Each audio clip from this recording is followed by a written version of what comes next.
Welcome to Franchise Marketing Radio, brought to you by SeoSamba. Comprehensive high-performing marketing solutions for mature and emerging franchise brands. To supercharge your franchise marketing, go to SeoSamba.com. That's SeoSamba.com.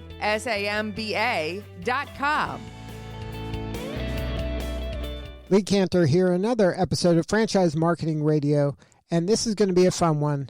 Today we have with us John Francis, or as you may know him, Johnny Franchise with Next Level Franchise. Welcome, John. Yeah, thank you. I'm good. Good to be here, Lee. I appreciate it. Thank you. Well, before we get too far into things, for those who don't know, tell us a little bit about Next Level Franchise. How you serving folks? Sure. Well, Next Level Franchise is just me. I'm an independent consultant. I used to call myself a reluctant consultant, but I think since COVID, I gave up the reluctant part of it, and I've been a little more proactive and done a little more promotion of myself. But Next Level Franchise is really who I am and what I like to do with clients. I work independently, usually as more of an advisor than a consultant. In franchising, consultants sometimes get confused with brokers, or what I call matchmakers, people selling franchises. I don't do that. I've done that work, and it's not my thing. So I'm more of an advisor, sometimes called a coach. I oftentimes wind up on a board of advisors or a board of directors. That seems to be something I've got a niche for. And I just like to help people take their franchise business to the next level, whether it's a franchisor who's growing fast or growing slow or struggling with some other challenge, or a franchisee who's kind of stuck somehow or not seeing the results they expected, or we're trying to get to the multi-unit or multi-brand or whatever it might be. And even suppliers. I've worked with supplier companies who are trying to figure out how to do what they do better and get into the franchise community, which, there's a lot of different ways of doing things. And so I just try to help people when I think I can, and I try to add value, and I'm pretty straightforward, no nonsense kind of guy. And then if most cases, I get to the point where it's either not a fit or I don't think I can help, and I'm glad to get out of the way and try to use my network. I've got a great network and I've been around franchising forever. So if I can't help you, I probably know someone who can. So I like to be a resource to people. So on this show, we talk to a lot of franchisors and a lot of emerging franchisors as well. Can you maybe share a little advice for those folks who are trying to either, kind of create that escape velocity for a new franchise, to help them maybe not make some of the mistakes that you've seen being made over the years? Well, I could talk for hours on just that, but I'll give you a couple of highlights. Obviously, we only have a few minutes, but so the fundamental truth in franchising is, there are no new mistakes in franchising. I think I heard that recently, and I think it's good advice. Everything that you're going through as an emerging brand, a lot of other people have done the same thing and gone through the same kind of issues and challenges and frustrations. Now, things move a little faster these days than they did, say, 10 or 15 or 20 years ago. Technology has certainly accelerated a lot of things and changed a lot of dynamics, but a lot of the same issues are the same thing. I see them over and over and over. So the advice there is, don't be afraid to ask for help, whether it's me or, hundreds of other people out there who want to help. There's lots of places to go to get the help. You don't have to struggle alone. Franchising is kind of fun in that most people like to really share what's worked for them, because you're not seen as a competitor. If I've got a tire franchise and you've got a dry cleaning franchise, we don't see each other really as competitors, even though we're selling franchises, but it's not the same. So a lot of the stuff and a lot of the experience in franchising is freely shared, because when franchising does well, that helps all of us. So it's unique that way. So don't be afraid to get help, I guess, is number one. And keep asking for help, because there are a lot of people out there with a lot of ideas, and some may fit better than others at certain phases of your growth. So don't be afraid to build your network and surround yourself with other resources and people who might have good information to share. Number two is the most critical part is, those first 5 franchisees in a brand really set the pace for the rest of them. And I know this is a kind of a cliche, but those first few franchisees really, they can make or break your life in terms of level of frustration, down the road. So be as selective as you can, be as careful as you can, and make sure that those people are the right fit and the right people and properly qualified and have the resources and follow the system and do all the things they're supposed to do. Because if your first few are successful, that will really set the pace for the rest of the brand. And if your first few really struggle, you're going to have a lot of other challenges, later on down the road. So you got to be ready to franchise, and then you got to be prepared for the people factor. Because that's just the nature of franchising. It's all relationships and people, and that means challenges. So be careful and seek a lot of help. I don't know if that's maybe too generic, but those are what's coming to mind right now. Now, how are you helping your clients kind of deal with this maybe once in a generation disruption of COVID? Very good question. And I'll tell you, I see it in a variety of ways. For some brands, this COVID thing has been wonderful. It's actually helped them, pushed them to do things differently and find a lot of efficiencies that they didn't know they had. So in a lot of cases, it's been good. In some of my clients, it's been terrible. And it's really being shut down and forced to shut down. It had a huge economic impact. And, a lot of other factors were impacted, just people's attitudes and psyche and everything. So how are they dealing with it? I think it's a matter of, if you're an established brand and you've got franchisees, if you've survived it and you're on this side now, I'm optimistic we're mostly over the hard part of COVID, but you have to have had adapted your brand. And what is happening now is with what I'm seeing called the Great Resignation, with a lot of people who are employees out there are sick and tired of working for somebody else. And usually that is a good indicator for franchising, because those people want to take control of their situation and they're more interested in a franchise investment than some other kind of startup. And so generally franchising, I believe, is picking up kind of everywhere I look. People are seeing leads and success, and the rebound is kind of happening. So you should be seeing that. If you're not seeing that, you should understand why and what's missing or what needs to change. Now, I'm seeing a lot of momentum out there right now. And one of my clients just this morning, we were talking, and they're having a record year. And this is a brand that was affected negatively by COVID, but it's come back, and it's come back well. And they did some things while they were down with COVID. They retooled their development process and the franchise sales and everything around it. And they're seeing record sales. It's working. So they did the right things at the right time. For the right reasons, and now it's starting to pay off. So I guess the answer is, with COVID, it's going to force some change. Try to figure out where that change really is important and what can you do about it to turn it into an advantage for your brand and for your franchisees. If you have them, you got to take care of them first. I think that's critical. Now, for the franchisors that are going to market, you since you've been doing this for a minute, have you seen an evolution on how franchisors, especially emerging franchisors, attract franchisees? Has the methods of attracting franchisees changed dramatically throughout the years you've been doing this? The same kind of things working like they worked 10 years ago? Changed. I think society's changed. And so, of course, maybe I'm looking at it from too far of a term, too wide of a term. But I think people get into business these days for a different reason, and maybe with different expectations. And maybe it's just the nature of, the pace of things have certainly sped up. But, a lot of people looking at franchises, part of the fun of awarding or selling franchises is getting into their heads as to why. Right? Why do you want to do this now? Why now? Why this brand? Why do you want to be a franchisee? And having those kind of conversations, I'm hearing different answers. In the old days, I guess, or in the past, it was, well, I'm sick of my job, or, I inherited some money and I want to do something different, or, whatever. There's circumstances where now I see it as people have more just raw ambition They want to do it because they think they're capable of doing it. They're not motivated externally. Something didn't happen to them. Now it's something internal where they want to do it for themselves. So I think there's maybe kind of a shift in motivation.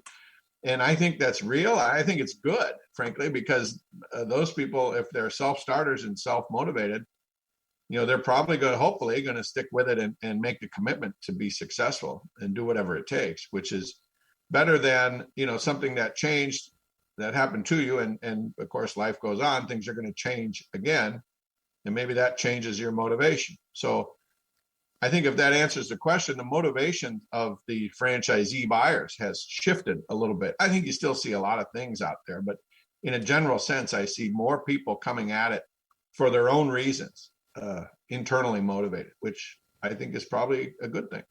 Now, are you seeing more, I call them kind of professional franchisees, ones who are like kind of building a portfolio of complementary brands, and they really are kind of building empires rather than that person that maybe retired and then says, okay, now I'm going to open this thing and then maybe it'll grow to a couple more. Are you seeing a kind of a shift in that type of person being attracted to franchising? Yeah, I see it. I see a lot of stuff out there. I see a lot of people that think it's easier than it is. It looks easy on paper and it sounds easy when someone's telling their story. I tell my story and it probably sounds easy, but it's never easy. And so what I think what happens is I see a trend, I guess, like everyone, the multi-unit, multi-brand franchisees, they're all over the place, especially in food categories. That's kind of common, but I see it in other industries and service and retail and even B2B models. But I think it's just never as easy as it looks. And I think the reality is a lot of people come at it. Maybe they read a book or they see a magazine or they hear somebody on some interview like this, I suppose, and they think, well, hell, I'm going to go do that. How hard can it be? I've already done this, so I should be able to do that. And I'm here to tell you, it's just not that easy. And I'm more comfortable, I guess, seeing people expand and go deeper into a particular brand. If you're already got a unit and you like the company and you're doing well with that business, I would say go deeper and add more units in the same brand. And even if it's different geography, you're more likely to have success than you are to switch and go to a separate brand, a second different concept, unless there's some other strategic reason. I'm seeing more meaningful success when people stick with a particular brand and go deep into that brand. I'd rather see you have 10 or 15 units in one brand, even if they're across 3 or 4 states, than see you have, 3 or 4 brands and have 2 or 3 or 4 of each one. You're going to drive yourself nuts. I understand diversification and geographic and, minimizing risk and all the rest and leveraging your infrastructure and all the same, but I see more success with people who stick with a particular brand than going into the multi-brand route. It's another level of complexity when you add a different brand. So I see more of that, and I guess my frustration is that I think people come at it underestimating the commitment, the time, the energy, and then the likelihood of success. I think they think it's a lot easier, a lot faster, and more likely they're going to make it. And when they get to reality, it costs more, it takes longer, and it's much more difficult. And they probably wish they wouldn't have done that in the end. So I think it's unusual when someone is successful at that level. And I wish most people would understand that it's probably a risk you shouldn't really, you should very carefully consider those things before you do them. Now, can you share a story? You don't have to name the brand name, but a franchise that you worked with that maybe were struggling, maybe explain where they were struggling and how you were able to come in and help take them to a new level? Yeah, I can think of several. I guess let me think of one that's maybe universal. Here's a story about a brand that was, this might be good for an emerging brand. I think there's an awful lot of emerging brands out there, and I guess there always are, and that's a good thing. I think there's always room for another good one, right? This brand was doing their thing, and they were doing pretty well. The system was up and running, and I think they were over 100 units at the time, but it was a small unit level economics. So these are smaller businesses, but nice business, good people, good brand. they're rolling along, and we got inside of their stuff, and I came on as an advisor and started looking through things and asking questions. And one of the first things we recognized is they did not have an ad fund, a brand advertising fund. And we're going through their numbers, and again, we're allocating the resources and trying to figure out, where's the bottleneck here. And I said, well, you've got an ad fund. Where's your ad fund? And they're like, well, no, we don't have one. And it became very clear that was an opportunity that they just needed to pursue. They couldn't ignore it anymore. I said, well, if you had an ad fund and it worked like this, and we kind of did a blueprint of how it might make a difference, and sure enough, it made a huge difference for that brand. So it was very difficult. This was not easy. It took a lot of planning, a lot of effort, and a lot of I'll say politicking, because you're making a big change, right? It was in the agreements, but nobody had really thought much about it. So they very carefully rolled out an ad fund, and I think it was like 1% or 2% or some kind of dollar figure. They came up with a formula that seemed appropriate and reasonable. Anyway, a few years later, it has made a big impact on that brand. So number one, the franchisees learned they could afford it. It really wasn't any material impact to them. It created efficiency in their buying, which everybody enjoyed. And it really streamlined the advertising campaigns and the quality of the materials and the systems that they could accommodate, because now they had a budget they could plan for.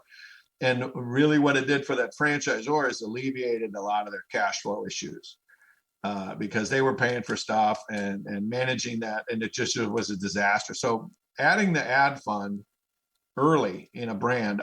So the lesson is, I think if you're out there and you've got maybe 20 or 30 units, if you've got in your agreement, we have the right to activate an ad fund. If you haven't yet, I would really consider it now. Do it before you wish you had done it. This brand had waited probably 2 or 3 years too late, and it was more difficult because they waited that long. They did it, and it worked, but I think it would have been a little easier, and it would have had a lot more benefit had they done that sort of on time. I would say earlier than they had done. So that's one good example that I think is applicable to a lot of startup early stage franchisors. Now, you mentioned the variety of kind of places in the life cycle of a franchise where you insert yourself or where you can be useful. Is there a favorite place? Do you have a sweet spot? Do you prefer them to be brand new and not have kind of unlearned things, or do you prefer them to be kind of have already kind of got over the hump? I like it when they're really in trouble, frankly. The more complicated and I don't want to say desperate, but I'll just say motivated that the owners are, when they've really struggled, something went wrong here. We used to feel good about this. We used to have whatever momentum and growth, and now we're struggling. Now we have new competitors. Now we have different issues internally. We've outgrown ourselves and we need a different approach. So honestly, I like to help brands that really have complicated problems, because then it's worth fixing. I can go in there and do my thing, and they'll pay for it because it's valuable. I generally don't engage one-on-one with early stage brands, because they can't afford to pay anything. They're already struggling to make ends meet. And I'm not a development sales guy, so I don't need any kind of commission structure. I'm not interested in that. I like to do my thing and really help them do their work. So sometimes I'll work with early stage. I mean, I've got a few clients now that are early stage brands that are trying to figure it out, but I guess they've impressed me enough that they're willing to listen and do some of the things we come up with, right? If they're not willing to implement new ideas, what's the point of bringing them new ideas? So I'll work with really anybody when they're ready to make changes. I guess the qualifier for me is, are they good people? They have integrity. They've got, I'm not going to bother with people that don't have integrity. And then can they afford it in a meaningful way? And not just the dollars, but can they do what we talk about doing? Because if they're not going to bother, and if I just keep bringing ideas and they keep rejecting them, then, that's no fun for anybody. And I don't need to waste my time or theirs. So I guess, I don't know if that answers your question, but that's what I'm thinking about, Lee. Well, if there is a franchisor out there that is struggling and, is frustrated, what is the best way to get a hold of you to have a more substantive conversation with you? Yeah, thank you. My website is johnnyfranchise.com. There's a lot of information there. I'll throw out my phone number. I don't mind. People call me all the time. It's 612-868-0745. I answer the phone when I'm available, and if not, leave me a message. But I'll talk to anyone for a few minutes and try to point them in the right direction. And I can ask questions to get people thinking really quickly. I'm pretty good at assessing the overall situation. If I think I can help, I'll try. And if I don't think I can help, I'll generally give them 2 or 3 good ideas that might be a better fit. So find me on the website. I'm on all the social medias, and I don't mind a phone call or text or whatever's easy, I guess. Don't be afraid to reach out. I mean, I've discovered my purpose in life, I think, is to help people get their franchise business right. I don't want to own it. I don't want to work there. I don't want a job, or I don't need to buy anything. I don't need to sell anything. I just like to help people get where they're going, right? Good stuff. Well, thank you so much for sharing your story today. You're doing important work, and we appreciate you. Thank you, Lee. I appreciate the opportunity to share my story and share some ideas. I really do appreciate it. Thank you. All right, that was John Francis, JohnnyFranchise.com. That's JOHNNY, franchise.com to learn more. This is Lee Cantor. We will see you all next time on Franchise Marketing Radio.